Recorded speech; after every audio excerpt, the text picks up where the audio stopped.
ngeke futhi ngakuzonda for ukuzehlisa. Kulapho ke ngiyokubona njengomuntu, kulapho ke nami engakuxolela khona okwenzile, ugeze ke enhlizweni yami. Moya wami awukho mnandi mina, konke okwenzile kimi awukho mnandi.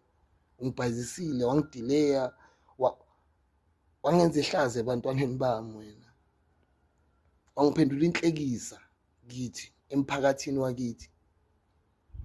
Yezwa, ngizozenza ungcwele ngcwele, awusungcwele ngcwele wena. It's not like awunawo ama-mistake and lelinye lamaphutha wakho and you have to face it like a man.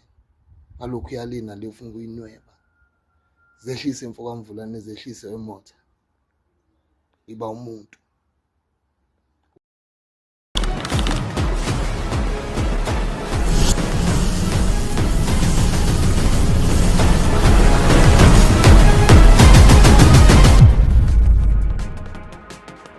Khumuka isiqongo khuba uMakarapa amatha aconsela entshembeni. Yilephi?